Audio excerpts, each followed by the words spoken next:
Good morning भाई, क्या हाल है दोस्तों। चलते हैं दोस्तों, जल्दी बताओ लास्ट क्लास में हमने क्या डिस्कस किया और कौन सा चैप्टर हो गया। Brajesh good morning. कौन सा चैप्टर हो चुका हमारा लास्ट क्लास में, कम ऑन गाइस। मैं भी याद करता हूँ क्या शुरू किया था। ओके मनी, तो हम लोग डिस्कस कर रहे थे मनी, मुद्रा। तो मनी में हम लोगों ने डिस्कस कर लिया कि मनी क्या होता है और मुद्रा किसे कहते हैं, राइट। तो अब हम लोग डिस्कस कर रहे थे मनी के चैप्टर में मुद्रा के अंदर टाइप्स ऑफ मनी, मुद्रा के प्रकार। So now in this class we are going to discuss and finish the types of money. Then आज की क्लास में हम स्टार्ट करेंगे बैंकिंग। तो फिर आज की क्लास में हम स्टार्ट करेंगे बैंकिंग और देखेंगे बैंकिंग में क्या है। तो सबसे पहले हमने टाइप्स ऑफ मनी, मुद्रा के प्रकार में देखा कि एक होता है कमोडिटी मनी, वस्तु मुद्रा, कमोडिटी मनी, वस्तु मुद्रा। एक होता है रिप्रेजेंटेटिव मनी, जो कोई भी कमोडिटी या कोई भी चीज़ मनी को रिप्रेजेंट करे, या समटाइम हम कमोडिटी मनी को ही रिप्रेजेंटेटिव मनी समझते हैं। एक और होता है दोस्तों, एक और होता है जिसे हम लोग कहते हैं नैरो मनी, नैरो मनी, जैसे हमने बोला था M1।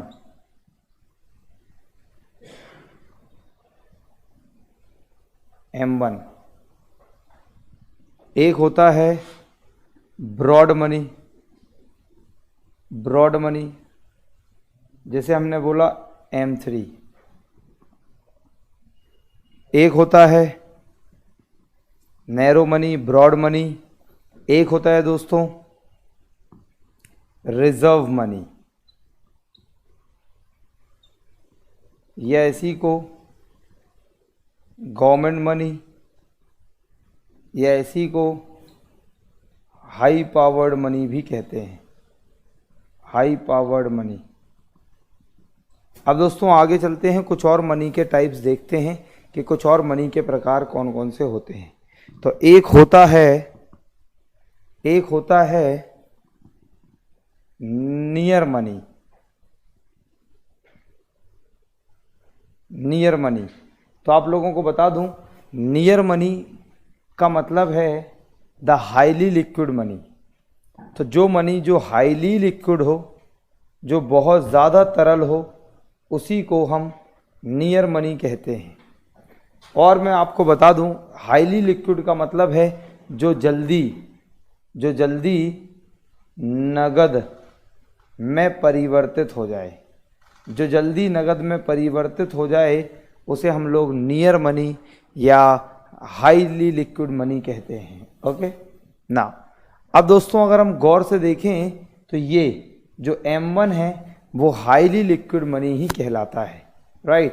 क्योंकि M1 के अंदर क्या आता है, C plus DD plus OD।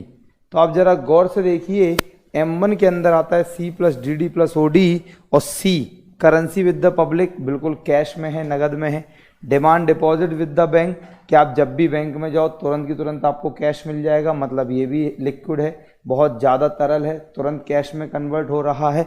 और अदर डिपॉजिट्स विद RBI, तो RBI के पास जो अन्य डिपॉजिट्स हैं वो भी किसके फॉर्म में हैं, या तो वो फॉरेन करेंसीज के फॉर्म में है, या बैंकों ने अपना कैश RBI के पास रखा हुआ है, तो इसी फॉर्मेट में है। तो दोस्तों इसे हम कहते हैं क्या, नैरो मनी या नियर मनी, राइट। तो एक ही बात है, तो एक एग्जाम में आया नैरो मनी मीन्स, तो आंसर था हाईली लिक्विड मनी। नाउ एक दोस्तों होता है डियर मनी, या इसी को कहते हैं टाइट मनी। तो एक होता है डियर मनी या टाइट मनी, हाँ, और इसका ऑपोजिट होता है cheap money, cheap money. So दोस्तों ध्यान से सुनना, डियर मनी का मतलब है, डियर मनी का मतलब है एक वह मुद्रा जो हायर इंटरेस्ट रेट पर अवेलेबल हो, जो महंगे ब्याज दरों पर अवेलेबल हो, उसे हम कहते हैं डियर या टाइट मनी। हिंदी में कहते हैं महंगी मुद्रा, हिंदी में कहते हैं महंगी मुद्रा। सो महंगी मुद्रा का मतलब है एक वो मुद्रा जो हायर रेट ऑफ इंटरेस्ट पर अवेलेबल हो, जो अधिक ब्याज दर पर उपलब्ध हो, उसे हम कहते हैं डियर मनी। जैसे दोस्तों आप लोग समझिए कि अगर मान लो आरबीआई, ध्यान सुनना, आरबीआई जिन रेट्स पर बैंकों को लोन दे रहा है, अगर उन रेट्स को आरबीआई मान लो उन रेट्स को आरबीआई बढ़ा दे, ध्यान सुनना, जिन रेट्स पर आरबीआई सभी बैंकों को लोन देता है, अगर आरबीआई उन रेट्स को बढ़ा देता है, अगर आरबीआई उन रेट्स को बढ़ा देता है तो सभी बैंक्स को आरबीआई से महंगे रेट पर लोन मिलेगा। जब सभी बैंक्स को आरबीआई से महंगे रेट पर लोन मिलेगा तो बैंक्स लोन कम लेंगी या ज़्यादा? तो बैंक्स लोन लेंगी क्या? कम।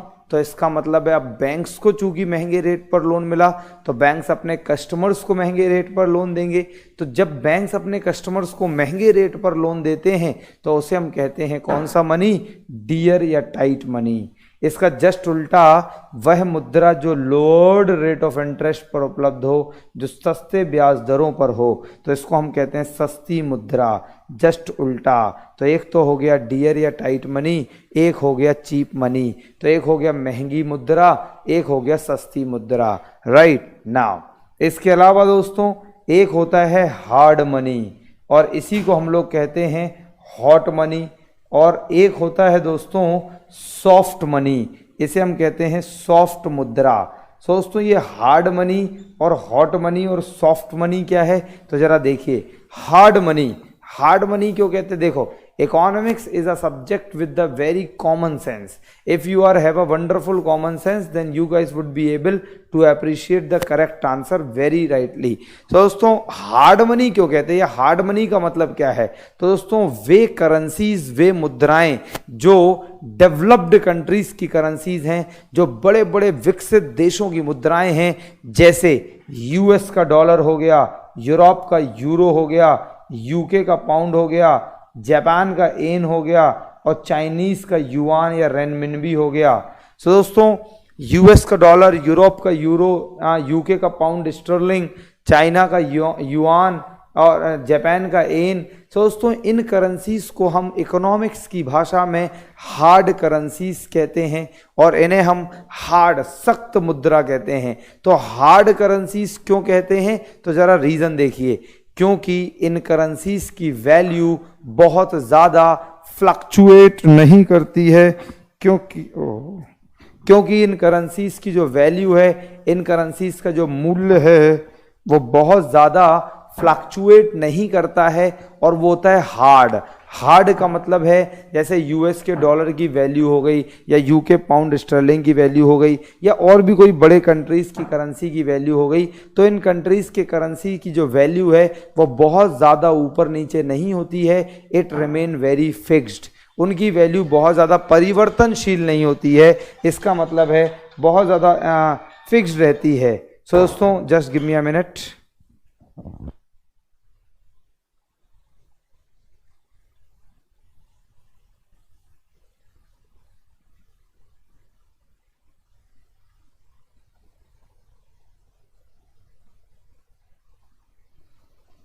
तो दोस्तों इन्हें हम कहते हैं हार्ड मनी और हॉट मनी। अगर इकोनॉमिक्स में मैं आपको कुछ भी पढ़ा रहा हूं तो कुछ भी रटाऊंगा नहीं तो मेरे पास एक और तरीका था कि मैं आपको रटा देता कि भैया देखो हार्ड मनी का मतलब वह मनी जो ये वाली होती है हाईली डेवलप्ड कंट्री, तुम लोग रट लेते ना।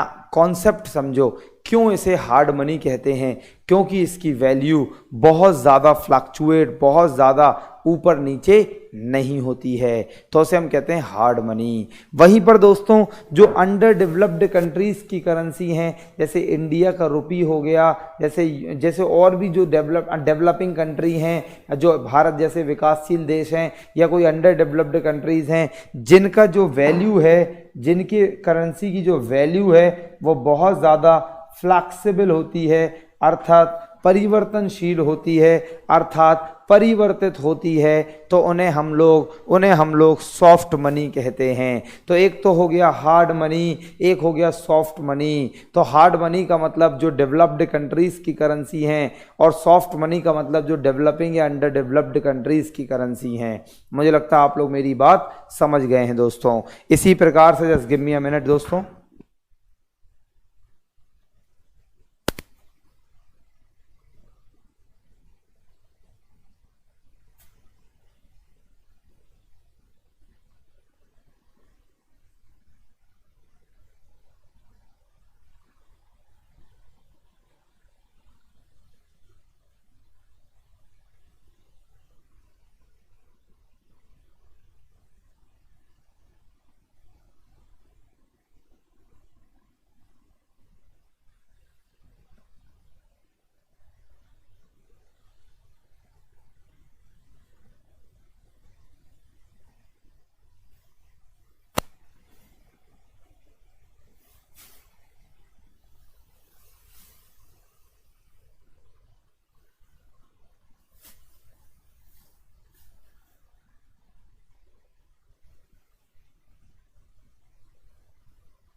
ओके दोस्तों,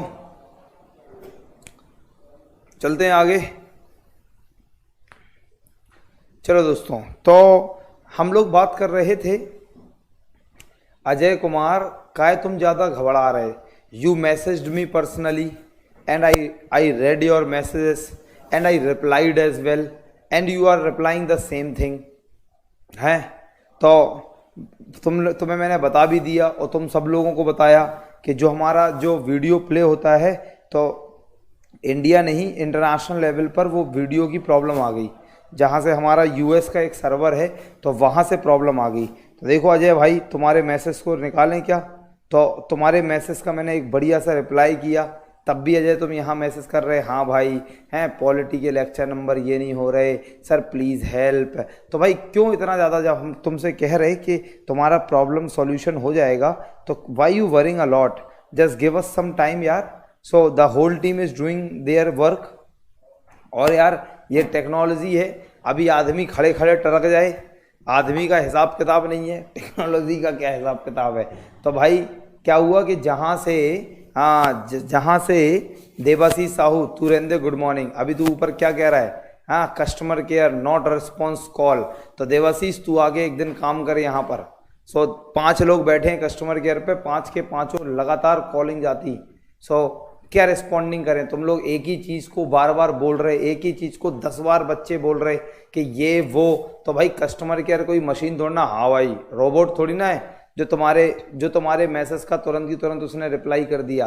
अरे तुम लोग एक ही बात को 1000 बच्चे बोल रहे ये नहीं चल रहा, ये नहीं चल रहा, तो अब कस्टमर केयर क्या करे? थोड़ा कॉमन सेंस से सोचो, ह्यूमैनिटी ग्राउंड पे सोचो, कोई नई प्रॉब्लम आए तो उसको सॉल्यूशन निकाले। तो जो वीडियो नहीं चल रहे, टेक टीम से बात हो चुकी है, वो लोग they are trying their best. अब हम उन्हें मार तो डालेंगे नहीं यार, तुम लोग समझो यार थोड़ा सा। अब they guys are doing their work हैं। अभी बात हुई थोड़ी देर पहले, अभी जो नहीं चल रहा तो थोड़ी सी प्रॉब्लम है, तो थोड़ा सपोर्ट करो यार, थोड़ा बहुत। देखो हम लोग तो लगातार यहाँ खड़े हैं, आप लोगों को पढ़ा रहे हैं, गलती उनकी भी बिल्कुल भी नहीं है। They guys are doing their work very fantastically.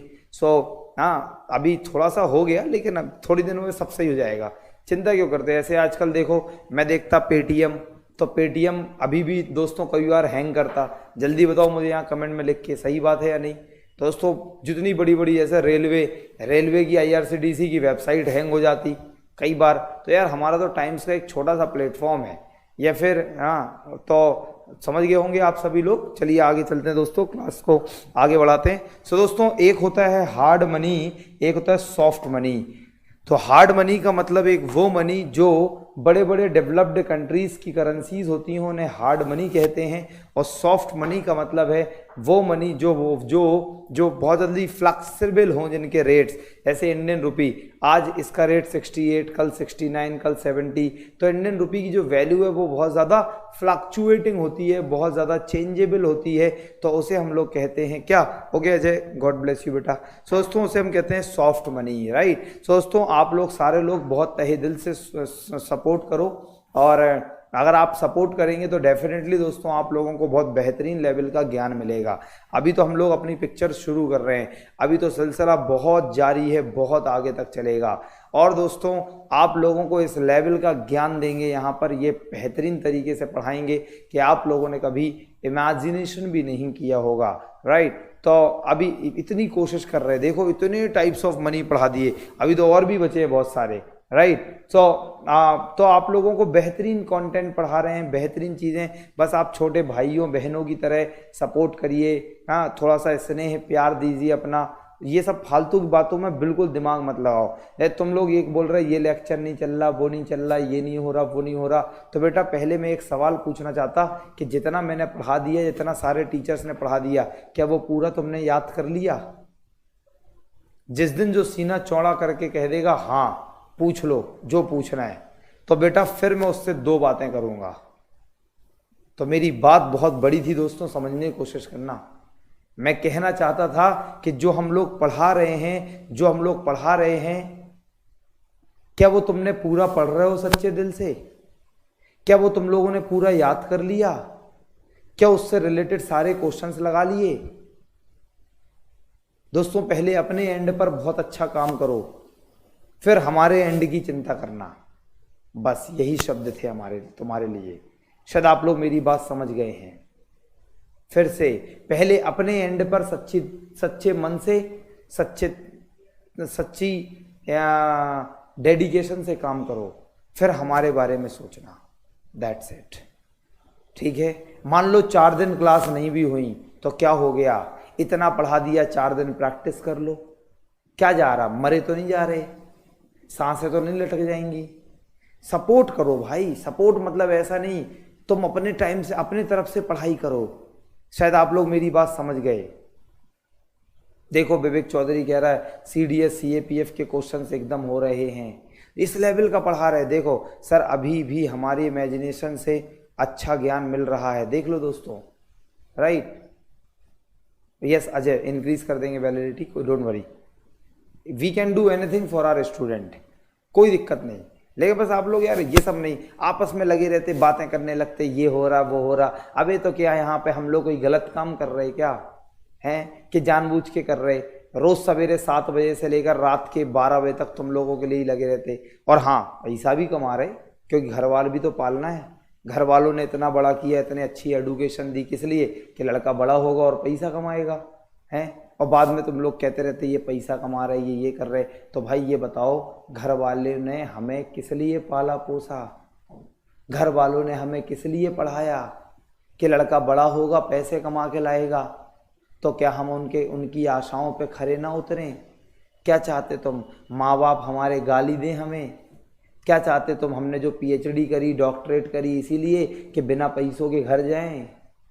तो दोस्तों बहुत कॉमन सेंस से बोला करो। और कभी भी ऐसा नहीं होगा बेटा कि तुम लोगों को धोखा दे देंगे। हमेशा याद रखना, जो भी करना पड़े बेस्ट से बेस्ट तुम लोगों को ज्ञान तो मिलेगा ही, बेस्ट से बेस्ट फैसिलिटीज भी मिलेंगी, राइट। इस बात की एश्योरिटी दिला सकते हैं सच्चे दिल से, ईमानदारी से। बस इस पर विश्वास करो और अच्छी तरह आप लोग पढ़ाई पे ध्यान दो, अपने माँ बाप का नाम रोशन करो। जैसे आज हम यहाँ खड़े किस लिए, हम अपने माँ बाप का नाम रोशन करना चाहते हैं, ऐसे आप भी अपने माँ बाप का नाम रोशन करो।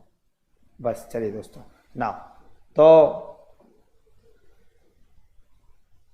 ओके ना, चलिए दोस्तों यहाँ देखिए, तो हार्ड मनी और सॉफ्ट मनी तो समझ गए। अब दोस्तों ये हॉट मनी क्या होता है? हॉट मनी का मतलब होता है, हॉट मनी देखो अब कॉन्सेप्ट सिखाते हैं तुम्हें। हॉट मनी का मतलब होता है, जैसे एक गर्म पानी रखो एक बर्तन में, गैस ऑन कर दो, गर्म होगा, थोड़ी देर में गर्म हो जाएगा हॉट, और फिर इवेपोरेट होगा, उड़ जाएगा। तो हॉट मनी का मतलब है the money which is easily transferable from one country to another। तो easily transferable from one country to another, तो एक वो मुद्रा जो एक देश से दूसरे देश आसानी से ट्रांसफर हो जाए, तो उसे हम कहते हैं क्या? उसे हम कहते हैं क्या? Hot money, right. सो मेरे आईडी को फिर से बाय नाउ शो कर रहा है गौरव, किसके लिए? ये इस बैच के लिए कि उसके लिए, क्या बोलते हैं, दूसरे MCQ या किसी और बैच के लिए गौरव। सो दोस्तों उसे हम कहते हैं हॉट मनी। तो देखो कॉन्सेप्ट देखो, हॉट मनी का मतलब ऐसे US का डॉलर है, यूरोप का यूरो है, क्या कोई भी देश लेने से मना करेगा? नहीं। इसका मतलब ये करेंसीज क्या हैं?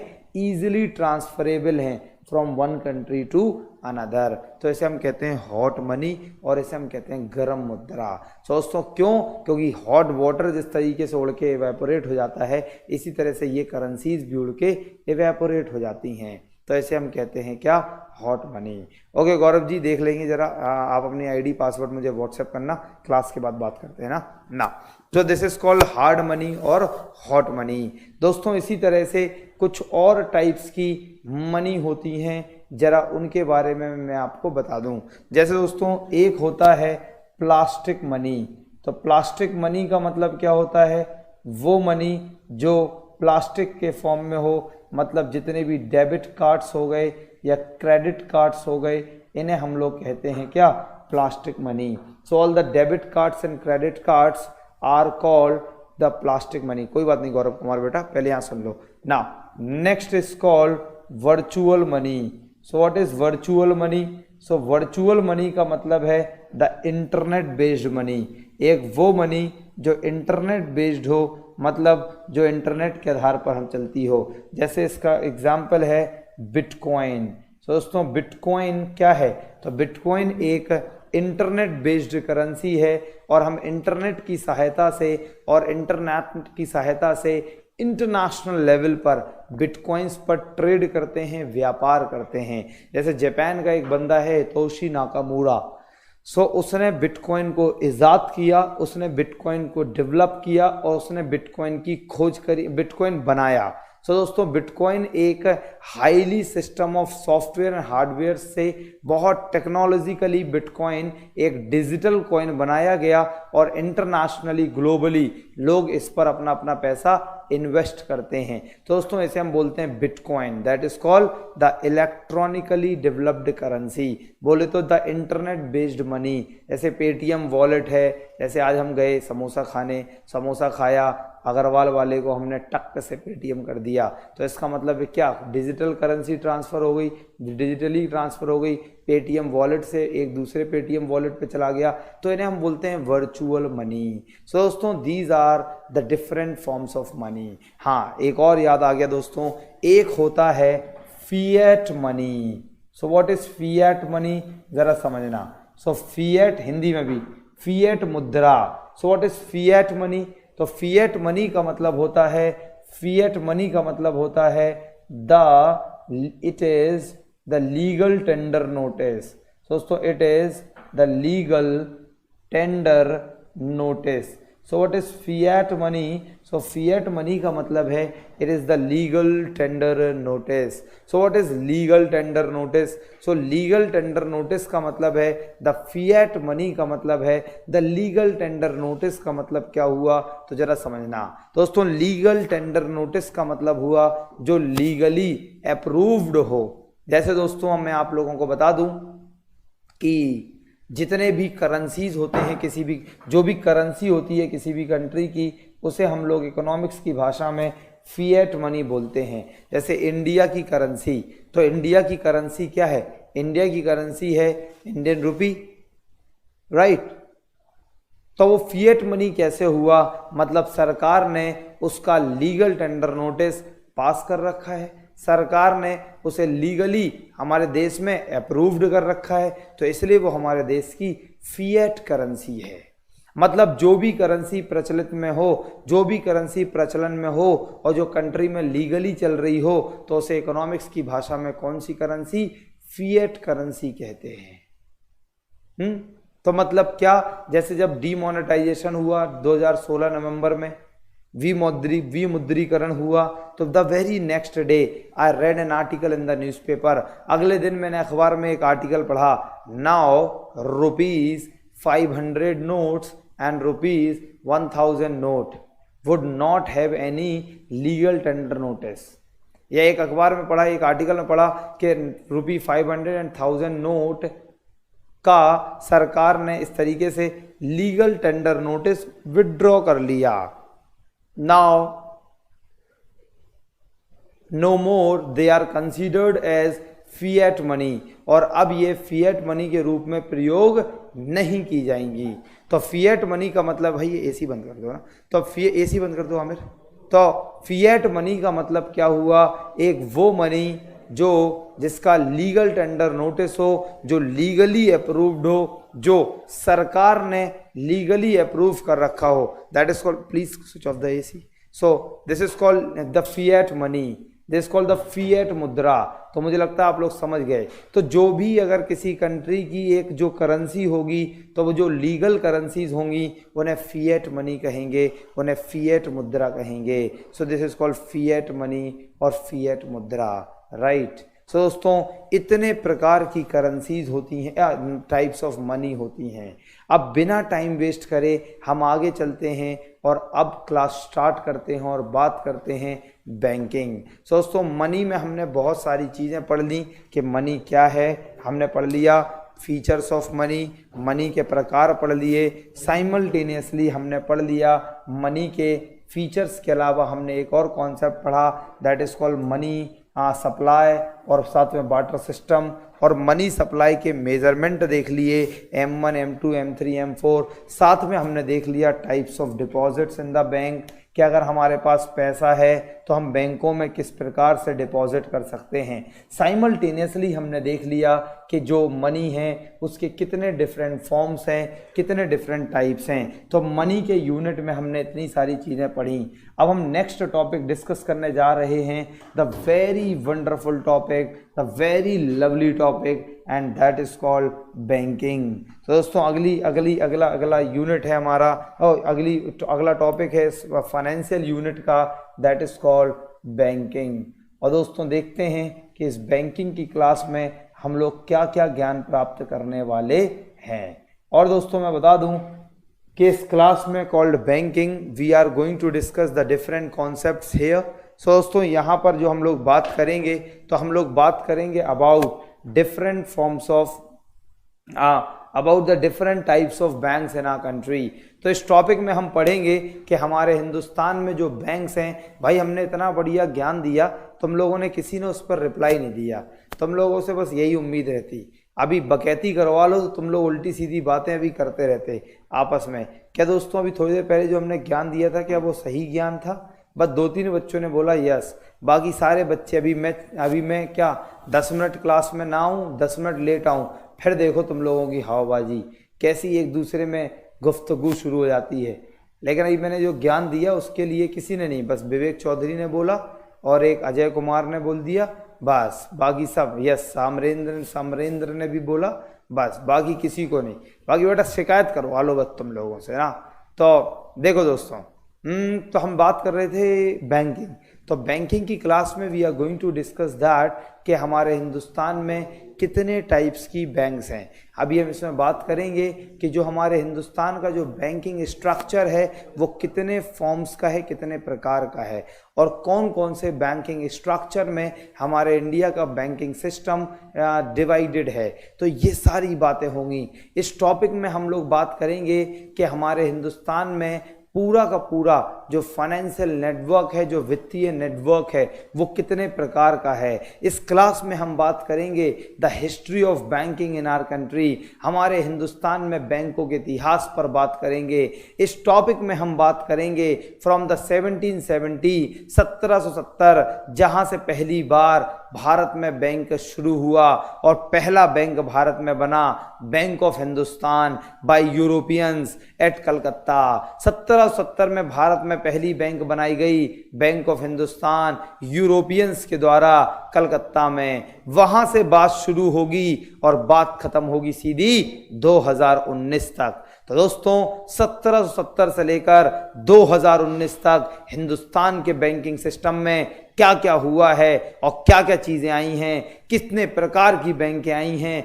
कौन कौन सी फाइनेंशियल सिस्टम हिंदुस्तान में काम करते हैं, A to Z ज्ञान मिलेगा। और फिर दोस्तों उसके बाद हम लोग बैंकिंग से रिलेटेड कुछ टर्मिनोलॉजी भी करेंगे, RTGS, NEFT, IMPS, MICR, Swift code, banking ombudsman, NPA, SARFAESI act, ये सब बातें भी करेंगे। और फिर जाकर हमारा फाइनेंशियल यूनिट खत्म होगा। और लास्ट में हम लोग, अच्छा हाँ, RBI की बात तो हमने कर ही ली है, जो बैंकिंग का ही एक पार्ट था। तो दोस्तों ये पूरा का पूरा फाइनेंशियल यूनिट चल रहा है, जिसमें हमने क्या पढ़ लिया, फाइनेंशियल मार्केट पढ़ लिया, सेबी पढ़ लिया, RBI पढ़ लिया, अब हम बैंक मनी पढ़ लिया, टाइप्स ऑफ डिपॉजिट्स पढ़ लिए। अब इसी में हम लोग बात कर रहे हैं क्या, अब बैंकिंग की बात कर रहे हैं। निशा ठाकुर सर पीछे की वीडियोस नहीं चल रही हैं, कोई बात नहीं, मिट्टी का तेल डाल के आग लगा दो उसे ना। दोस्तों आगे बात करते हैं और आगे देखते हैं क्या है। सो बैंकिंग, निशा जी उसे वीडियो को क्या करो, मिट्टी का तेल डालो, आग लगा दो, है ना। चलने लगेगा अपने आप, जंग, राइट। दोस्तों देखते हैं कि बैंकिंग क्या होता। तो अभी हम यहाँ से बात शुरू करेंगे। निशा जी मैं बहुत सवेरे से यही बातें बोल रहा, यही ज्ञान दे रहा था, तो अब आपने शायद लेट ज्वाइन किया इसलिए आपको पता नहीं क्या बातें चली यहाँ पर। दोस्तों अब देखते हैं बैंकिंग। तो बैंकिंग में बात यहाँ से शुरू करते हैं, आखिर ये जो बैंक शब्द है इसका मतलब क्या है। मतलब चूंकि जैसे कि मैं आपको पहले ही बता चुका हूं कि हर चीज़ बिल्कुल बिगिनिंग से पढ़ेंगे, हर चीज़ बिल्कुल स्टार्टिंग से पढ़ेंगे, और बिल्कुल हर चीज़ का, हर टॉपिक का एक अपना बेसिक होगा और एक अपना कॉन्सेप्ट होगा। तो दोस्तों बिल्कुल बेसिक से स्टार्ट करते हैं। निशा ठाकुर जी क्या हुआ, बिल्कुल तो बेसिक से स्टार्ट करते हैं कि आखिर क्या है। तो दोस्तों जो हम यहाँ से शुरू कर रहे हैं इस क्लास को, हम यहाँ से शुरू कर रहे हैं इस क्लास को कि आखिर बैंक होता क्या है, आखिर बैंक का मतलब क्या है और बैंक कहते किसे हैं। सो जरा ध्यान से सुनना और बढ़िया तरीके से कॉन्सेप्ट को डेवलप करना। राइट नाउ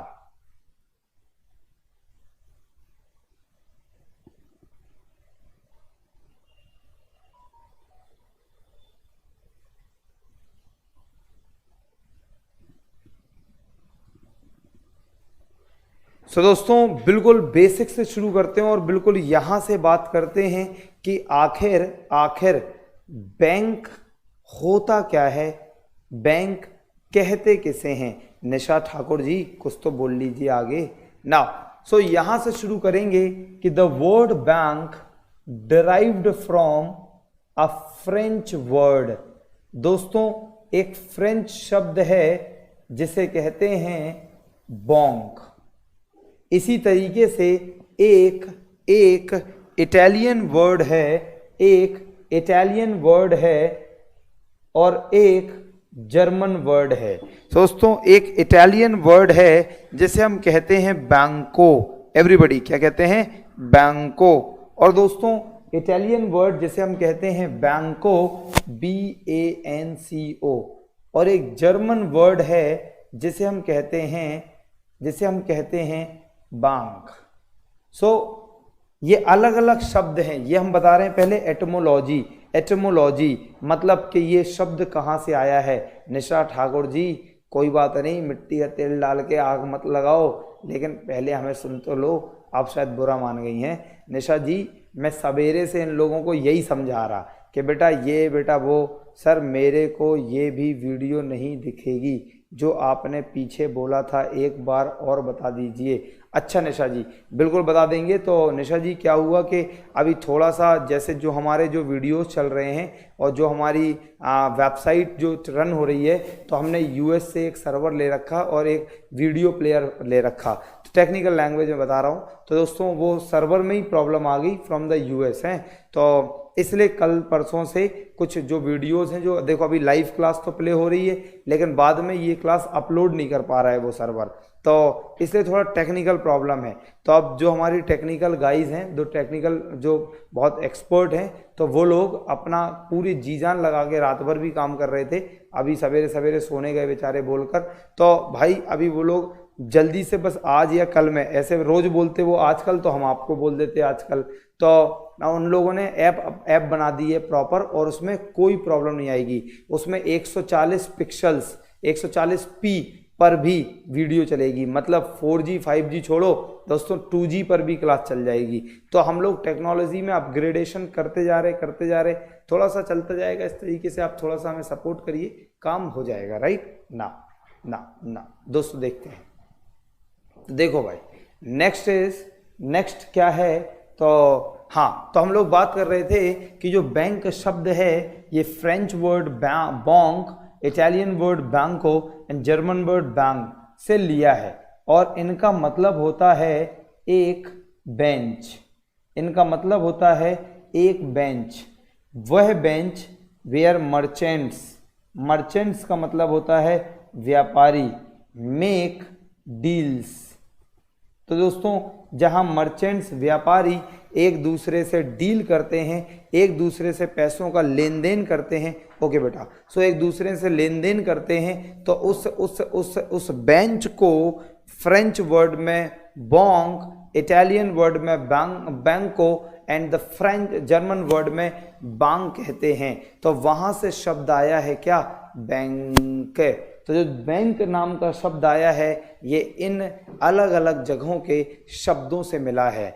आखिर बैंक होता क्या है और बैंक की परिभाषा क्या है और बैंक का मतलब क्या है, जरा वो देखिए। दोस्तों बैंक का मतलब होता है, जरा ध्यान सुनना, तो बैंक का मतलब है एनी फाइनेंशियल इंस्टीट्यूशन, हिंदी में कोई भी वित्तीय संस्थान। जो मेरे साथ साथ लिखता है वो लिखे, एनी फाइनेंशियल इंस्टीट्यूशन, कोई भी वित्तीय संस्थान, कोई भी वित्तीय संस्थान का मतलब है एक ऐसा संस्थान जो पैसों से संबंधित हो और दोस्तों वो दो काम करे। नंबर 1, एक्सेप्ट डिपॉजिट्स, मेरी जमाओं को स्वीकार करे। एक्सेप्ट डिपॉजिट्स में specially CASA, current account and saving account. And दूसरा काम क्या करे, एडवांस लोन्स। दोस्तों यदि कोई भी वित्तीय कंपनी है, यदि कोई भी फाइनेंशियल कंपनी है और अगर वो दो काम करती है, काम नंबर 1 मेरे डिपॉजिट्स को स्वीकार कर ले, काम नंबर 2 मुझे लोन दे दे। यदि कोई भी फाइनेंशियल कंपनी ये दो काम करने लगे, यदि कोई भी वित्तीय कंपनी, कोई भी फाइनेंशियल कंपनी है, कोई भी ऐसी कंपनी जो पैसों के लेन देन से संबंधित है और यदि वो ये दो काम करने लगे, काम नंबर 1 जब भी मेरे पास पैसा हो मैं जमा करने जाऊं वो स्वीकार कर ले, उसे कहेंगे जमाओं को स्वीकार करना। एंड काम नंबर 2 जब भी मुझे पैसा चाहिए हो तो वो मुझे लोन दे दे, तो मैं कहूँगा एडवांस लोन। यदि कोई भी वित्तीय कंपनी, यदि कोई भी फाइनेंशियल कंपनी ये दो काम करने लगती है तो उन्हें हम लोग बैंक कहते हैं, तो उसे हम लोग बैंक कहते हैं। मतलब क्या, आने वाली क्लास में और अच्छे से पता चल जाएगा। दोस्तों आगे चलते हैं और आपको थोड़ा सा ज्ञान देते हैं कि एक ऐसी फाइनेंस कंपनी, एक ऐसी वित्तीय कंपनी, फाइनेंस कंपनी, एक ऐसी फाइनेंशियल कंपनी, एक ऐसी वित्तीय कंपनी जो एक बैंक जैसी दिखे, जो बिल्कुल बिल्कुल आपको बैंक जैसी लगती हो, बिल्कुल बैंक की तरह दिखती हो, लेकिन वो सारे काम करे लेकिन सिर्फ एक काम ना करे। क्या, जब आप वहाँ पर पैसों को जमा करने जाएं तो वो आपके डिपॉजिट्स को जमा ना करे, तो उसे हम कहेंगे non banking finance company. Everybody क्या कहेंगे, नॉन बैंकिंग फाइनेंस कंपनी, गैर बैंकिंग वित्तीय कंपनी। Then it is called NBFC, then it is called NBFC, non banking finance company. अर्थात एक ऐसी वित्तीय कंपनी जो बाहर से आपको बिल्कुल हूबहू बैंक की तरह दिखती है, लेकिन जब आप वहाँ जाइए और कहिए सर मुझे ना सेविंग अकाउंट खोलना है, और हाँ एक्सेप्ट डिपॉजिट्स नहीं करे, बाकी सारे काम करे, accept deposits AD, except deposit जमाओं को स्वीकार ना करे, हाँ वो भी क्या, कासा, लेकिन यहाँ पर FD RD होता है, फिक्स डिपॉजिट कर सकते हैं, रिकरिंग डिपॉजिट कर सकते हैं, मतलब आप FD RD यहाँ कर सकते हैं, लेकिन सिर्फ आप क्या नहीं कर सकते हैं, क्या, करंट अकाउंट और सेविंग अकाउंट नहीं खुलवा सकते हैं। तो ऐसी वित्तीय कंपनी, ऐसी फाइनेंशियल कंपनी को हम कहते हैं क्या, bank, non banking finance company. इसका एग्जाम्पल आपको बता देते हैं, क्या दोस्तों, इसका एग्जाम्पल हो गया जैसे मुथूट फाइनेंस, इसका एग्जाम्पल हो गया मन्नापुरम गोल्ड लोन, इसका एग्जाम्पल हो गया आदित्य बिरला नूवो, इसका एग्जाम्पल हो गया रिलायंस कैपिटल। दोस्तों ये हिंदुस्तान में ऐसी बहुत सारी companies, non banking finance companies, गैर बैंकिंग वित्तीय कंपनी के तौर पर प्रयोग होती हैं, तो इन्हें हम कहते हैं NBFC, इन्हें हम कहते हैं नॉन बैंकिंग फाइनेंस कंपनी। मुझे लगता है आप लोग समझ गए कि ये NBFC क्या होता है और ये नॉन बैंकिंग फाइनेंस कंपनी का क्या होता है। सो दोस्तों this is called non banking finance company right now. दोस्तों जरा आगे चलते हैं और कॉन्सेप्ट को और बढ़िया तरीके से जरा ज्ञान प्राप्त करते हैं। तो हमारे हिंदुस्तान में कुछ तो हो गई बैंक्स, कौन कौन सी हैं अभी पूरी पिक्चर दिखाई जाएगी, ये देखो जगह छोड़ रखी है। और दोस्तों इसके अलावा कुछ हो गई, हमारे हिंदुस्तान में एक तो हो गई बैंक्स, कुछ हो गई NBFCs, बैंक्स हो गई, NBFCs हो गई। इसके अलावा कुछ और कंपनीज हैं हिंदुस्तान में जो काम करती हैं MFI का। MFI का मतलब हो गया micro finance institution. So what is micro finance institution? दोस्तों माइक्रो फाइनेंस इंस्टीट्यूशन का मतलब है सूक्ष्म वित्तीय संस्थान का मतलब है, आप नाम देखिए माइक्रो फाइनेंस इंस्टीट्यूशन, मतलब एक ऐसे इंस्टीट्यूशन, एक ऐसे संस्थान जो माइक्रो फाइनेंस, मतलब जब किसी व्यक्ति को छोटे मोटे अमाउंट की आवश्यकता हो तो इन कंपनी से अमाउंट ले सकता है, तो उसे कहते हैं माइक्रो फाइनेंस इंस्टीट्यूशन, उसे हम कहते हैं सूक्ष्म वित्तीय संस्थान। मतलब कुछ ऐसे संस्थान भी हमारे हिंदुस्तान में काम करते हैं। और हाँ, जो एनबीएफसीज हैं और एमएफआई हैं, ये सब आरबीआई के नियमानुसार काम करते हैं। जिस तरीके से बैंक्स आरबीआई के अंदर आती हैं, ऐसी एनबीएफसीज भी आरबीआई के अंतर्गत आती हैं। तो दोस्तों जो एक मिनट रुकना जरा।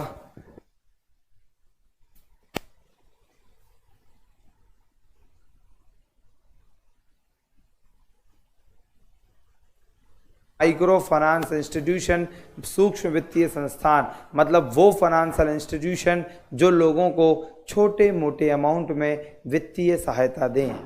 अब दोस्तों मैं आप लोगों को बता दूं कि आरबीआई के गाइडलाइंस के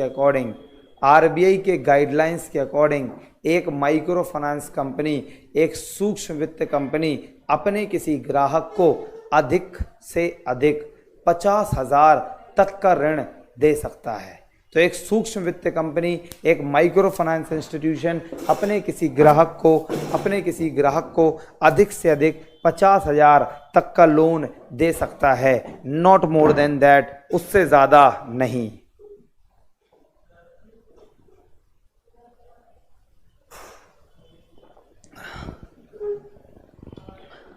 तो एक माइक्रो फाइनेंस कंपनी, एक सूक्ष्म वित्त कंपनी अपने किसी ग्राहक को अधिक से अधिक 50,000 तक का लोन देता है, उससे ज़्यादा नहीं, तो उसे बोलते हैं माइक्रो फाइनेंस इंस्टीट्यूशन, उसे बोलते हैं सूक्ष्म वित्तीय संस्थान। राइट नाउ थोड़ा सा आपको और ज्ञान देते हैं और बढ़िया सी बात सिखाते हैं, तो जरा ध्यान से सुनिए कि एक जो माइक्रो फाइनेंस कंपनी है और जो वर्ड है ये माइक्रो फाइनेंस, जो माइक्रो फाइनेंस वर्ड है, जो सूक्ष्म वित्त शब्द है, this word has been taken और has been adopted from Bangladesh. दोस्तों बांग्लादेश में एक बंदा जिनका नाम है मोहम्मद यूनुस साहब ने बांग्लादेश में एक बैंक खोली जिसका नाम था बांग्लादेश ग्रामीण बैंक। और उस बांग्लादेश ग्रामीण बैंक से पहली बार माइक्रो फाइनेंस का कॉन्सेप्ट शुरू हुआ और India adopted the micro finance concept from Bangladesh. और भारत में जो सूक्ष्म वित्त कार्यक्रम है ये बांग्लादेश से एडॉप्ट किया है। और आज हमारे हिंदुस्तान में बहुत सारी कंपनीज माइक्रो फाइनेंस, सूक्ष्म वित्त का काम कर रही हैं।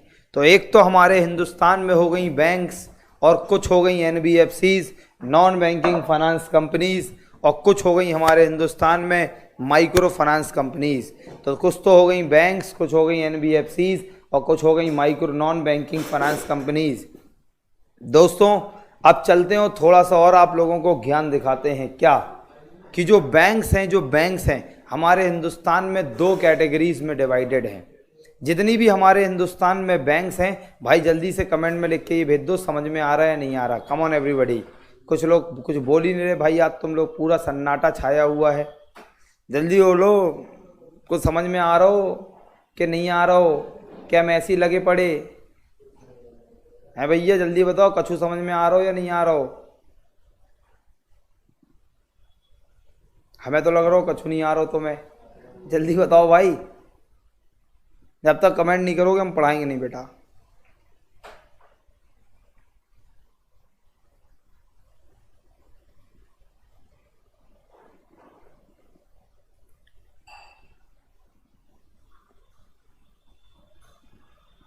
सामरेंद्र यस आ रहा है, बाकी किसी को नहीं आ रहा क्या?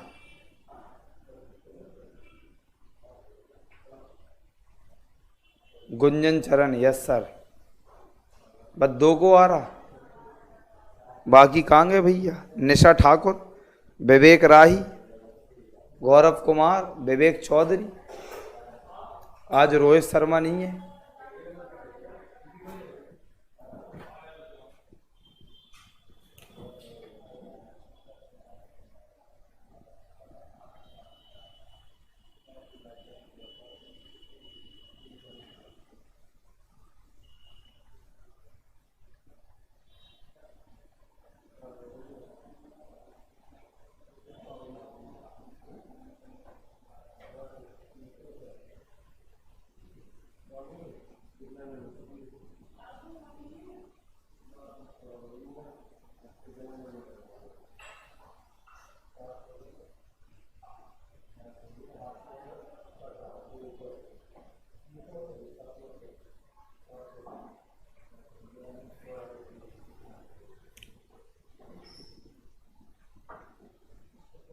ओके, बाकी भाई कहाँ गए यार तुम लोग, ज़्यादा गुस्सा हो गए क्या हम लोगों से? बेटा ऐसे बुरा नहीं मानते, छोटे बच्चे हो तुम। ज़्यादा डांट लगा दी क्या हमने? तो दोस्तों नाउ, दो तरीके की बैंक्स होती हैं। एक होती है स्केड्यूल्ड बैंक्स, अनुसूचित बैंकें, और एक होता है नॉन स्केड्यूल्ड बैंक्स, गैर अनुसूचित बैंकें। तो एक होता है स्केड्यूल्ड बैंक, अनुसूचित बैंक्स, और एक होता है नॉन स्केड्यूल्ड बैंक, गैर अनुसूचित बैंक। तो अनुसूचित और गैर अनुसूचित, ये दो टाइप्स की बैंक्स हमारे हिंदुस्तान में है। 1 मिनट का टाइम दो ना।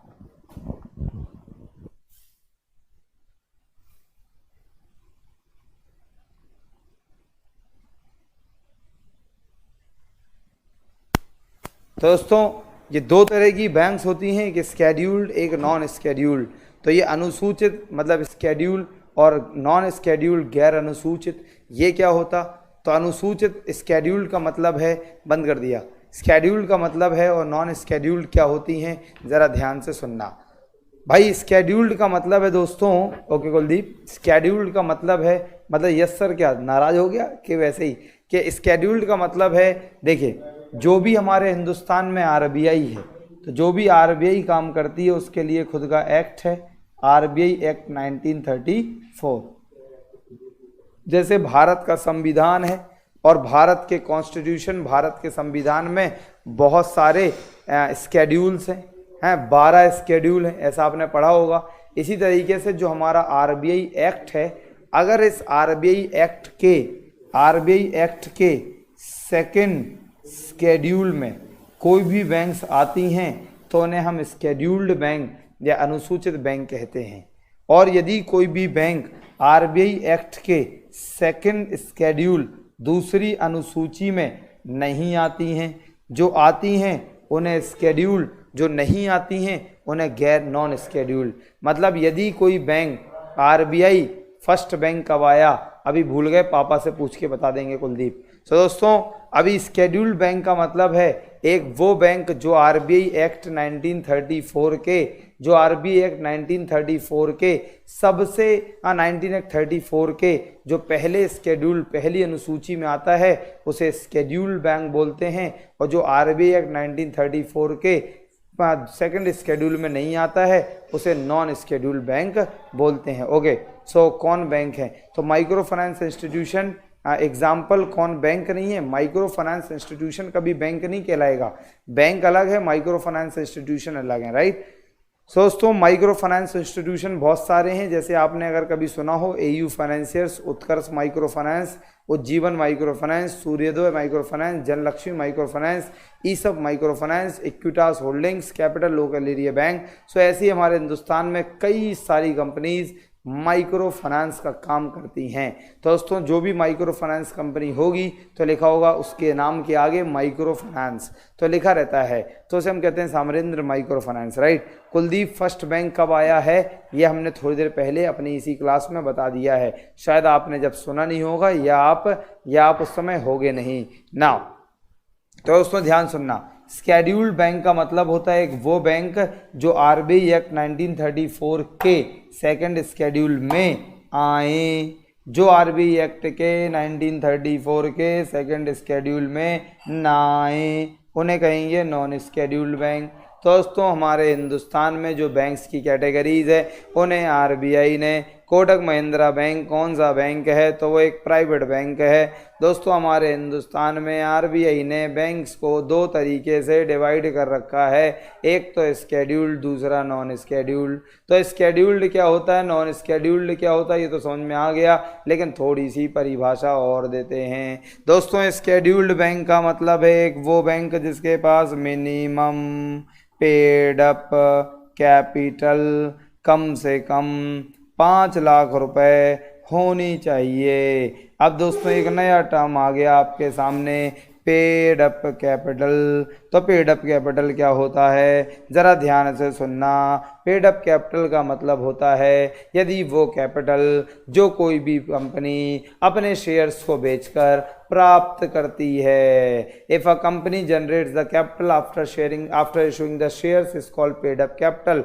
एक वो कैपिटल, एक वो पूंजी जो किसी कंपनी ने प्राप्त की हो अपनी कैपिटल, अपने शेयर्स को बेचकर, उसे पेड अप कैपिटल कहते हैं। मतलब जैसे मैंने मान लो शेयर्स बेच दिए, शेयर्स बेचने के बाद जो पैसा आया उस पैसे को पेड अप कैपिटल कहते हैं। इसका मतलब हर एक स्केड्यूल बैंक के पास कम से कम पेड अप कैपिटल कितनी होती है? 5 लाख रुपए। राइट नाउ दोस्तों, ये तो हो गया schedule bank. Non schedule bank क्या होता है, क्या मतलब है। लेकिन दोस्तों अब आपको एक बढ़िया सा ज्ञान देते हैं कि यदि कोई बैंक एक स्केड्यूल बैंक है और यदि कोई बैंक एक नॉन स्केड्यूल बैंक है तो इन दोनों में अंतर क्या होंगे। तो दोस्तों इन दोनों में अंतर ये होंगे, जरा ध्यान से सुनना। Only scheduled banks can borrow money from RBI. ना दोस्तों, सिर्फ स्केड्यूल्ड बैंक, अनुसूचित बैंकें आरबीआई से पैसा उधार ले सकती हैं। Non scheduled banks are not allowed to borrow money from RBI, they cannot borrow money from RBI। दोस्तों बहुत बेहतरीन और बढ़िया पॉइंट बताया कि हमारे हिंदुस्तान में सिर्फ scheduled banks, सिर्फ अनुसूचित बैंकें आरबीआई से पैसा उधार ले सकती हैं, गैर अनुसूचित बैंकें आरबीआई से पैसा उधार नहीं ले सकती हैं। बोलो भैया समझ में आ गया? यस। तो दोस्तों अब स्केड्यूल्ड बैंक कौन सी होती हैं थोड़ी देर में पता चल जाएगा, नॉन स्केड्यूल्ड कौन सी होती हैं वो भी पता चल जाएगा। दोस्तों क्या आप लोगों को इतनी बातें समझ में आ गई? नहीं आई हो तो कमेंट में सवाल लिख सकते हैं और मैं उसका जवाब देने की कोशिश करूंगा। चलते हैं दोस्तों, जरा टॉपिक को थोड़ा आगे बढ़ाते हैं और बढ़िया सा ज्ञान आप लोगों को और देते हैं ना। और मुझे उम्मीद है ये सब चीज़ें आप अपने साथ साथ लिखते जा रहे हो और वंडरफुल आप लोगों को ज्ञान मिलता जा रहा है। राइट ना।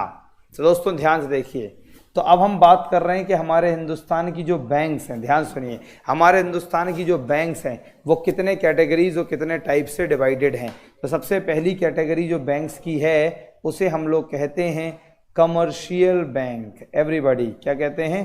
Commercial bank. हिंदी में कहते हैं व्यापारिक, या हिंदी में कहते हैं वाणिज्यिक बैंक। मतलब सबसे पहली कैटेगरी है वो है व्यापारिक या वाणिज्यिक बैंक। मतलब एक वो बैंक, मैं ये नहीं खाऊंगा, थैंक यू, बाद में खाता हूँ, पहले ये पढ़ा दूँ, पढ़ाते टाइम खा नहीं पाऊंगा। तो दोस्तों देखिए, बिस्किट्स एंड पकौड़े तो विद चाय। तो दोस्तों ध्यान सुनिए और बढ़िया ज्ञान प्राप्त करिए ना भाई। सही से तो मजा आ रहा है नहीं? जल्दी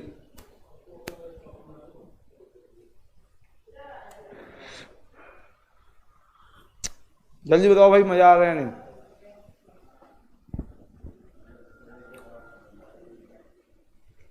भाई तुम्हें आ रहा हो या नहीं? मुझे तो आ रहा। दोस्तों कुलदीप जी ने पूछा IFSCO ब्रांच कोड। सवाल गलत है, जवाब सही देंगे हम इनको। इनका सवाल गलत है लेकिन जवाब सही देंगे। That is not called IFSCO, that is IFSC ना। यस सर ने कहा यस सर। चलिए भाई मौज लीजिए। देखिए what is commercial bank. So commercial bank का मतलब होता है, ध्यान सुनना, सबसे पहली कैटेगरी हमारे हिंदुस्तान में आती है और उसे हम कहते हैं कमर्शियल बैंक। हिंदी में कहते हैं व्यापारिक बैंक या वाणिज्यिक बैंक। जरा ध्यान से सुनना, कमर्शियल बैंक किसे कहते हैं? कमर्शियल बैंक का मतलब होता है यदि कोई भी वित्तीय संस्थान ये दोनों काम करे, जमाओं को स्वीकार करे और लोगों को लोन दे, इस कॉल कमर्शियल बैंक। सो कमर्शियल बैंक व्यापारिक बैंक का मतलब है सेम काम जो हमने बैंक की परिभाषा में पढ़ा था। If any financial company accepting deposits from the public for the purpose of saving their money and advancing loan to the public for the purpose of their expenditure.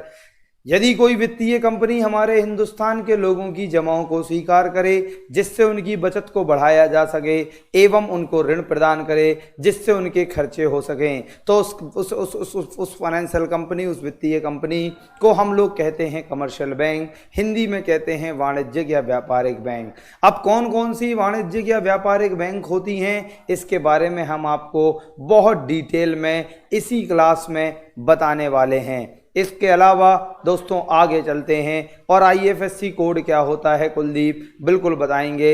ये मैंने अभी थोड़ी देर पहले बोला कि जब ये हो जाएगा history of banking, the entire banking system of our country, फिर बताएंगे कुछ इंपॉर्टेंट बैंकिंग कोड्स जैसे आईएफएससी, एमआईसीआर, स्विफ्ट कोड अभी बताया था, तो बिल्कुल बताएंगे। IFSC Indian financial system code क्या होता है, it is assigned to all the bank branches for uniquely identify them, it is used for RTGS, NEFT and any electronical payment from one bank to another, it is an 11 character alphanumeric code. या क्या होता है 11 character alphanumeric code, ये सारी बातें बताएंगे। बिल्कुल ठंड रखो कुलदीप, तुम जितना पढ़ा रहे हो उतना ध्यान से पढ़ते जाओ, और हाँ कोई भी क्वेश्चन हो पूछते जाओ, ये सवाल का जवाब आएगा, चिंता मत करो। नाउ दोस्तों क्या कमर्शियल बैंक का मतलब समझ में आया? तो कमर्शियल बैंक का मतलब है दोस्तों कोई भी बैंक या कोई भी फाइनेंशियल कंपनी या कोई भी ऐसी वित्तीय कंपनी जब आपके पास पैसा हो तो वो जमा कर ले, जिससे आपकी सेविंग्स भविष्य के लिए बढ़ जाएं, और जब आपको लोन देना हो, जब आपको लोन चाहिए हो तो वो लोन दे दे। तो उस फाइनेंशियल कंपनी, उस वित्तीय कंपनी को हम कहते हैं क्या? बैंक। एवरीबॉडी क्या कहते हैं? या कमर्शियल बैंक, राइट। नाउ अब कौन कौन सी कमर्शियल बैंक है, कितनी कमर्शियल बैंक है, कितने कैटेगरीज में है, तो ये सब बातें बताएंगे, राइट। अभी आते हैं, एक बिस्किट खा लें।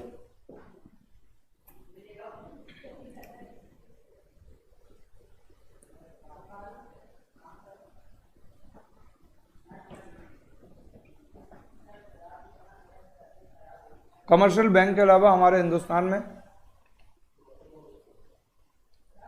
काम करती है कोऑपरेटिव बैंक, जैसे हम सहकारी बैंक कहते हैं। अब ये कोऑपरेटिव बैंक्स क्या हैं? तो दोस्तों कोऑपरेटिव बैंक्स भी बिल्कुल कमर्शियल बैंक की तरह ही काम करती हैं। जैसे कि कमर्शियल बैंक हमारे हिंदुस्तान में लोगों के डिपॉजिट्स लेती है,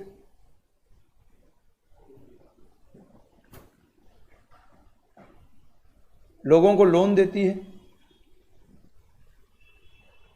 ठीक उसी प्रकार से कोऑपरेटिव बैंक भी ये दोनों काम करती है। अर्थात कोऑपरेटिव बैंक भी कमर्शियल बैंक की तरह ही काम करती है। फिर ये इन दोनों में अंतर क्या है?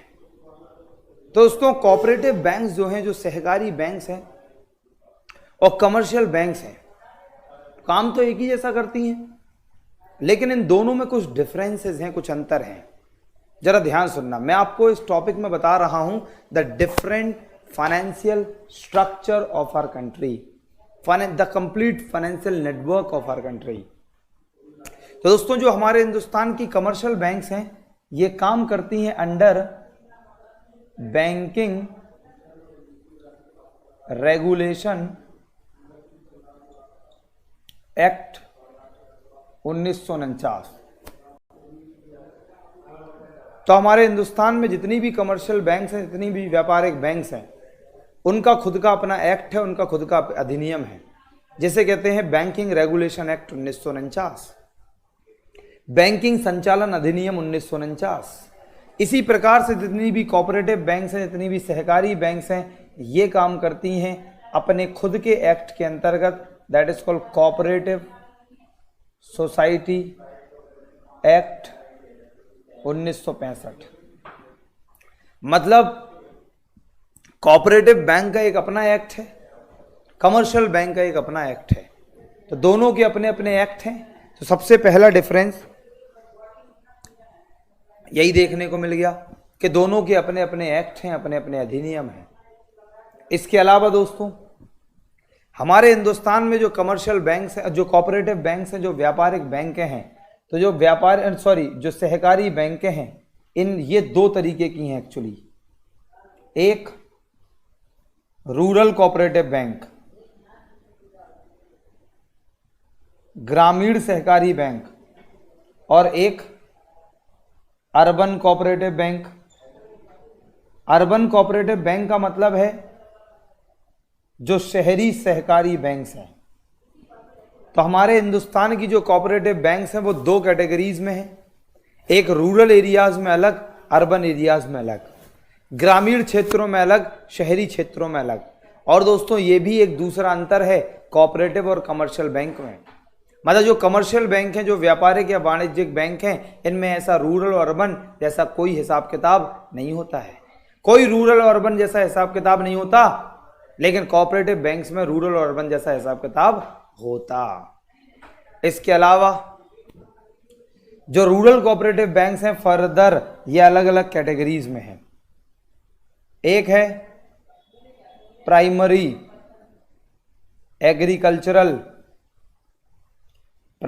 एग्रीकल्चरल क्रेडिट सोसाइटीज, शॉर्ट में बोलते हैं PACS, primary agricultural credit society. मतलब ये वो प्राइमरी प्राथमिक कृषि साख समाज। यस, तो दोस्तों sir current account and saving account, Kuldeep क्या करूं मैं इसका? Kuldeep current account and saving account क्या करूं मैं, जल्दी बताओ क्या लिख रहे हैं, क्या पूछना चाह रहे हैं? तो ये वो कोऑपरेटिव बैंक्स हैं जो विलेज लेवल तक काम करती हैं, जो ग्रामीण स्तर तक काम करती हैं, राइट। तो जो हमारे हिंदुस्तान में ग्रामीण स्तर की जो कोऑपरेटिव जो सहकारी बैंकें हैं, इन्हें हम primary agricultural credit societies PACS कहते हैं। इसके अलावा एक है हमारे हिंदुस्तान में डिस्ट्रिक्ट, और इसी को बोलते हैं सेंट्रल कोऑपरेटिव बैंक। मतलब जिला या केंद्र सहकारी बैंक। जिला या केंद्र सहकारी बैंक क्या होता? कुलदीप क्या करंट अकाउंट सेविंग अकाउंट, आगे बोलो ना, क्या कह रहे हो ना? तो डिस्ट्रिक्ट और सेंट्रल कोऑपरेटिव बैंक का मतलब क्या है? वे कोऑपरेटिव बैंक, वे सहकारी बैंक हैं जो डिस्ट्रिक्ट लेवल पे काम करते हैं, जो जिला स्तरीय काम करते हैं। मतलब वे कोऑपरेटिव बैंक जो इस डिस्ट्रिक्ट लेवल पर रहें, उन्हें डिस्ट्रिक्ट कोऑपरेटिव बैंक कहते हैं, उन्हें जिला सहकारी बैंक कहते हैं, राइट। नाउ दोस्तों एक है स्टेट कोऑपरेटिव बैंक। मतलब वे सहकारी बैंक हैं जो स्टेट लेवल तक रहती हैं, जो राज्य स्तरीय होती हैं। और मैं आप लोगों को बता दूं कि state cooperative bank is the apex cooperative bank among all the cooperative banks in India. Apex का मतलब है हाईएस्ट, और हाईएस्ट का मतलब हुआ सबसे बड़ी। अर्थात हमारे हिंदुस्तान में जो सबसे बड़ी कोऑपरेटिव बैंक है वो स्टेट कोऑपरेटिव बैंक है। और ये एक और अंतर निकल के आया, the cooperative banks in our country. हमारे हिंदुस्तान की जो कोऑपरेटिव बैंक्स हैं और कमर्शियल बैंक में एक और अंतर निकल के आया कि जो कोऑपरेटिव बैंक्स हैं, जो सहकारी बैंक हैं, वो स्टेट लेवल तक ही होती हैं, वो स्टेट लेवल तक ही होती हैं। लेकिन जो कमर्शियल बैंक्स हैं, they are working at the national level. दोस्तों not at the national level, they are working at the international level. तो दोस्तों ये जो सहकारी बैंक हैं ये सिर्फ राज्य स्तरीय हैं, लेकिन जो वाणिज्यिक बैंक हैं ये राज्य नहीं, राष्ट्र और अंतरराष्ट्रीय स्तर पर होती हैं। इसका मतलब जो कोऑपरेटिव बैंक्स हैं हिंदुस्तान में, वो एक छोटे से जगह पर काम कर पाती हैं, उनका स्कोप ऑफ ऑपरेशन लिमिटेड है। लेकिन जो कमर्शियल बैंक्स हैं उनका स्कोप ऑफ ऑपरेशन बहुत ब्रॉड है और लार्ज स्कोप ऑफ ऑपरेशन है। मतलब स्कोप ऑफ ऑपरेशन मतलब काम करने का जो स्कोप है वो बहुत ज़्यादा है। तो इसे हम कहते हैं commercial bank and cooperative bank. और दोस्तों जो अर्बन कोऑपरेटिव बैंक्स हैं, जो शहरी सहकारी बैंक्स हैं, ये दो तरह की हैं। एक है सिंगल स्टेट कोऑपरेटिव बैंक, मतलब एक वो सहकारी बैंक हैं जो सिर्फ एक ही राज्य में रहती हैं और सिर्फ एक ही राज्य में कार्य करती हैं और अपनी शाखाएं भी उन्हीं राज्य में खोलती हैं। और दोस्तों दूसरी है मल्टी स्टेट कोऑपरेटिव बैंक। भैया मल्टी स्टेट कोऑपरेटिव बैंक का मतलब है एक वो कोऑपरेटिव बैंक जो एक दो राज्यों में और रहती हैं, अर्थात वे सहकारी बैंक हैं जो एक दो एडजॉइनिंग राज्यों में भी काम कर लेती हैं। तो दोस्तों ये दो तरह की कोऑपरेटिव बैंक्स हमारे हिंदुस्तान में हो चुकी हैं और बन चुकी हैं। तो इसे हम कहते हैं cooperative banks of our country. So दोस्तों एक तो हो गई हमारे हिंदुस्तान में कमर्शियल बैंक, एक हो गई हमारे हिंदुस्तान में कोऑपरेटिव बैंक। दोस्तों ये हो गई कमर्शियल और कोऑपरेटिव। तो हमारे हिंदुस्तान, अब कमर्शियल बैंक कौन कौन सी हैं थोड़ी देर में बताएंगे। दोस्तों जो कोऑपरेटिव बैंक्स हैं, जो सहकारी बैंकें हैं, ये अलग अलग टाइप्स की हैं, दो तरह की हैं, देख लिया, सिंगल स्टेट भी हैं, मल्टी स्टेट भी हैं, रूरल एरियाज, डिस्ट्रिक्ट लेवल और स्टेट लेवल। तो ये हो गया entire cooperative banking system of India, right. अब दोस्तों बता दें एक और अंतर, जो कमर्शियल बैंक्स हैं, जो व्यापारिक या वाणिज्यिक बैंक हैं, ये अपने नाम से बहुत ज़्यादा फेमस होती हैं। नाम से फेमस होने का मतलब क्या हुआ? नाम से फेमस होने का मतलब ये हुआ, जैसे आपने सुना state bank of India, Punjab national bank, HDFC, ICICI, इसी प्रकार से जो कोऑपरेटिव बैंक्स होती हैं ये अपने नाम से फेमस नहीं होती हैं, अर्थात इनका कोई बहुत बड़ा फेमस नाम नहीं होता है, क्योंकि दोस्तों आपने देख लिया, क्योंकि इनका स्कोप ऑफ ऑपरेशन बहुत लिमिटेड होता है और ये बहुत लिमिटेड एरिया में काम करती हैं। तो जहां पे काम करेंगी बस वहीं एरिया में फेमस होंगी। जैसे मैंने एक बैंक देखी, दिल्ली स्टेट कोऑपरेटिव बैंक, तो वह एक स्टेट लेवल की कोऑपरेटिव बैंक थी। राजस्थान एपेक्स कोऑपरेटिव बैंक, या मैंने देखी मान लो कोई भी छोटी सी ABC प्राइमरी कोऑपरेटिव बैंक, या मैंने देखा एक Rohtak central cooperative bank, Rohtak is a district, तो वो डिस्ट्रिक्ट सेंट्रल कोऑपरेटिव बैंक। तो दोस्तों हमारे हिंदुस्तान में इस तरीके से बहुत सारी बैंकें कोऑपरेटिव बैंक का भी रोल अदा करती हैं और कोऑपरेटिव बैंक का भी कार्य करती हैं। तो हमारे हिंदुस्तान का जो बैंकिंग सिस्टम है उसमें सबसे पहले कैटेगरी कमर्शियल बैंक की आ गई, आप समझ गए। दूसरी कैटेगरी कोऑपरेटिव बैंक्स की आ गई, आप समझ गए। एक और दोस्तों कैटेगरी होती है जिसे हम लोग कहते हैं स्पेशलाइज्ड। एवरीबॉडी क्या कहते हैं? स्पेशलाइज्ड, या इसे कहते हैं डेवलपमेंट बैंक। दोस्तों स्पेशलाइज्ड डेवलपमेंट बैंक्स का मतलब है एक वो बैंक जो स्पेशली किसी एक काम के लिए बनाई गई हो।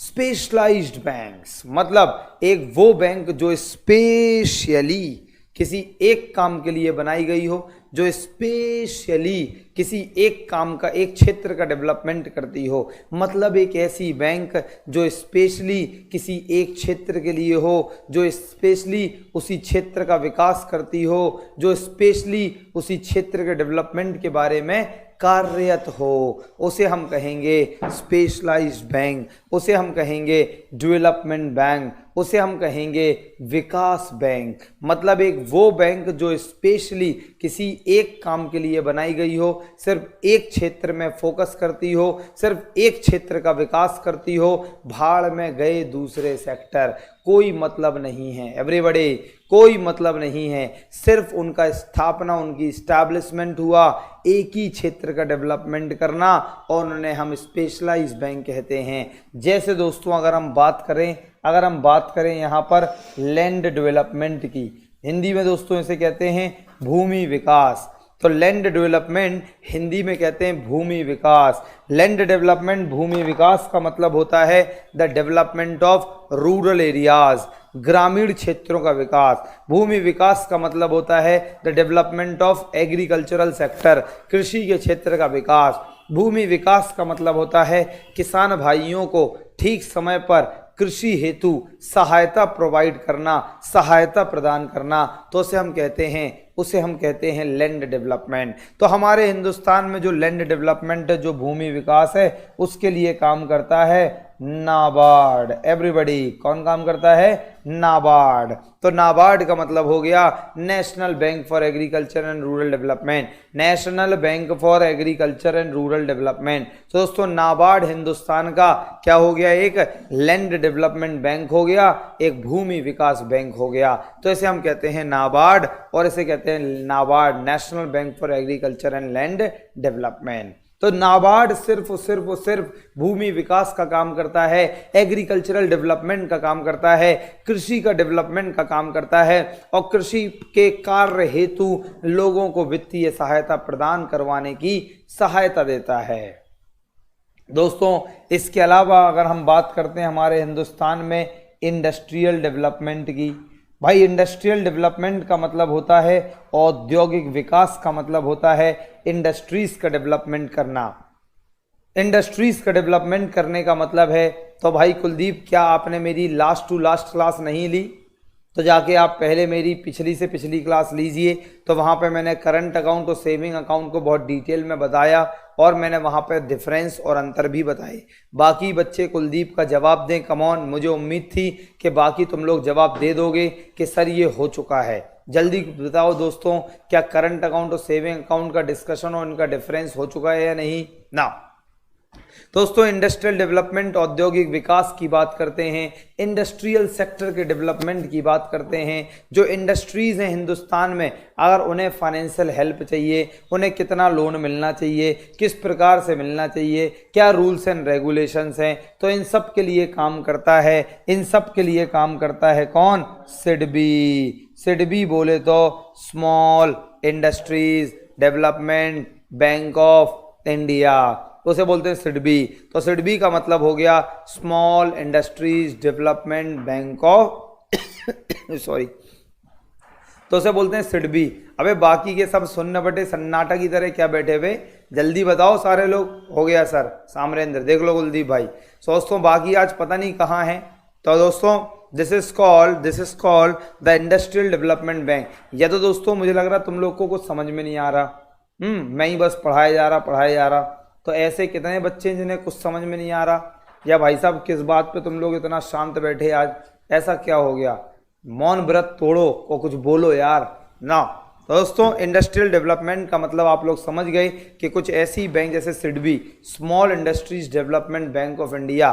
तो हमारे हिंदुस्तान में जो सिडबी है वो मात्र इंडस्ट्रीज के डेवलपमेंट हेतु वित्तीय सहायता प्रदान करती है, इंडस्ट्रीज के डेवलपमेंट हेतु फाइनेंशियल रूल्स एंड रेगुलेशंस बनाती है। इसी प्रकार से अगर हम बात करें एक्सपोर्ट एंड इंपोर्ट डेवलपमेंट की, अगर हम बात करें आयात और निर्यात विकास की, एक्सपोर्ट एंड इंपोर्ट डेवलपमेंट की, तो हमारे हिंदुस्तान में जो है वो काम करता है एग्जिम बैंक। एवरीबॉडी कौन करता है? EXIM, export and import bank. So EXIM bank. Deepak कह रहा है गुरुजी आप तो खतरनाक हो। अबे खतरनाक कहाँ यार, तुम लोग बोल ही नहीं रहे आज। दोस्तों this is called the export and import bank, बोले तो एग्जिम बैंक। तो एग्जिम बैंक हमारे हिंदुस्तान के एक्सपोर्ट और इंपोर्ट का काम करती है, आयात और निर्यात के लिए। जैसे कोई एक्सपोर्ट होना है इंडिया से, इंपोर्ट होना है, कितना फाइनेंशियल हेल्प चाहिए, कितनी वित्तीय सहायता चाहिए, कितना लोन वगैरह चाहिए, तो ये सारे काम कौन देखता है हमारे हिंदुस्तान में? एग्जिम बैंक देखता है, राइट। इसी प्रकार से अगर हम बात करें हमारे हिंदुस्तान में हाउसिंग डेवलपमेंट की, हाउसिंग डेवलपमेंट का मतलब है गृह विकास। देखना जरा ये दिख रहा है नहीं, हाउसिंग डेवलपमेंट का मतलब है गृह विकास का मतलब है, yes thank you so much. तो जिसके लिए काम करता है एनएचबी, तो एनएचबी का मतलब हो गया national housing bank. National housing bank का मतलब हो गया दोस्तों एनएचबी। तो दोस्तों ये क्या है? National housing bank. जैसे जो सोसाइटीज़ वगैरह डेवलप होती हैं, जो हाउसिंग सोसाइटीज़ बनती हैं, यहाँ पे कितना लोन मिलना चाहिए, कितना लोन देना चाहिए, कितना कम कितना ज़्यादा, तो ये सारे के सारे काम हमारे हिंदुस्तान में कौन देखता है? एनएचबी। तो दोस्तों आप जरा से देख पा रहे हैं कि जैसे ये नाबार्ड हो गया, national bank for agriculture and rural development, कृषि एवं ग्रामीण विकास के लिए राष्ट्र bank, SIDBI small industries development bank of India, right. ऐसे EXIM export and import bank, NHB national housing bank. दोस्तों ये हमारे हिंदुस्तान की क्या हो गई? डेवलपमेंट या स्पेशलाइज बैंक हो गई। मतलब हमारे हिंदुस्तान में जो बैंकिंग और फाइनेंशियल स्ट्रक्चर है वो अलग अलग टाइप्स की बैंक्स में डिवाइडेड है, और वो अलग अलग टाइप्स की, प्लीज खोलना जरा उसे, वो अलग अलग टाइप्स की कैटेगरीज में है, राइट। तो एक तो हो गया हमारे हिंदुस्तान में कमर्शियल बैंक, एक हो गया कोऑपरेटिव बैंक, एक हो गया स्पेशलाइज्ड बैंक। इसके अलावा दोस्तों एक और कैटेगरी आती है जिसे हम कहते हैं सेंट्रल बैंक। एवरीबॉडी क्या कहते हैं दोस्तों? सेंट्रल बैंक, हिंदुस्तान की केंद्र बैंक। सेंट्रल बैंक का मतलब होता है दोस्तों the bank which control the entire banking system of the country. एक वो बैंक जो हिंदुस्तान के पूरे बैंकिंग प्रणाली का नियंत्रण करे। सेंट्रल बैंक का मतलब होगा दोस्तों the bank which controls the entire monetary system of the country, जो पूरे के पूरे देश के मौद्रिक प्रणाली का नियंत्रण करे। सेंट्रल बैंक का मतलब होगा दोस्तों एक वो बैंक जो पूरे हिंदुस्तान की बैंकिंग व्यवस्था को नियंत्रित करे, पूरे हिंदुस्तान की मौद्रिक प्रणाली को नियंत्रित करे। दोस्तों आपकी जेब में कब कम पैसा हो, कब कहीं ज़्यादा पैसा हो, कैसे कम पैसा हो और कैसे ज़्यादा पैसा हो, ये सारा का सारा काम किसी भी देश की कौन, सेंट्रल बैंक देखती है। तो दोस्तों हर कंट्री में एक सेंट्रल बैंक होती है, जैसे हमारे हिंदुस्तान में इसका नाम है RBI, इसे कहते हैं रिजर्व बैंक ऑफ इंडिया। तो दोस्तों हमारे हिंदुस्तान में इसका नाम है RBI, reserve bank of India. ऐसे ही दोस्तों US में इसका नाम है फेडरल रिजर्व, UK में नाम है बैंक ऑफ इंग्लैंड, नेपाल में है नेपाल राष्ट्र बैंक, श्रीलंका में है सेंट्रल बैंक ऑफ श्रीलंका। इसके बाद हमें एक भी केंद्र बैंक के नाम नहीं आते, बस इतने याद कर रखे। तो दोस्तों ये हो गई सेंट्रल बैंक, केंद्र बैंक, राइट। तो दोस्तों जो मेन डिस्कशन है वो है किसका, कमर्शियल बैंक्स का। अब कमर्शियल बैंक्स कौन कौन सी हैं, कितनी हैं, कितने प्रकार की हैं, तो ये बातें अब हम अगली क्लास में बताएंगे। तो दोस्तों अब आपके मन में कोई भी प्रश्न हो, कोई भी सवाल हो तो पूछ सकते हैं। आज के लिए हमारी तरफ से इतना ही ज्ञान काफ़ी है। तो दोस्तों कोई प्रश्न पूछ लीजिए प्लीज़, बस आज इतना ही ज्ञान देंगे। तो अगली क्लास हमारी शुरू होगी कहाँ से, तो अगली क्लास हमारी शुरू होगी कहाँ से, अगली क्लास शुरू होगी यहाँ से, कमर्शियल बैंक से। दोस्तों पूरी की पूरी पिक्चर दिखाएंगे हिंदुस्तान की वाणिज्यिक बैंकों की। कमान भाई जल्दी से, कोई सवाल हो तो पूछ लीजिए, अभी थोड़ा बहुत टाइम है हमारे पास। और फिर जो MCQ की क्लास में है तो उनकी 11 बजे से MCQ है ना।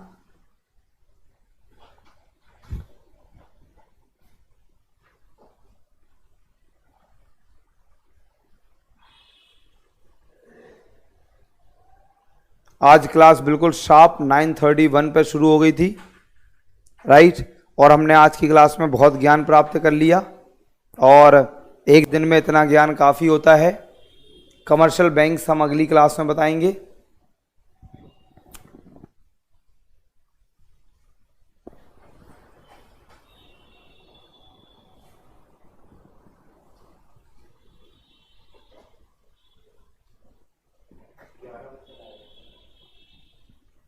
अबे सो गए क्या वीडियो देखते देखते?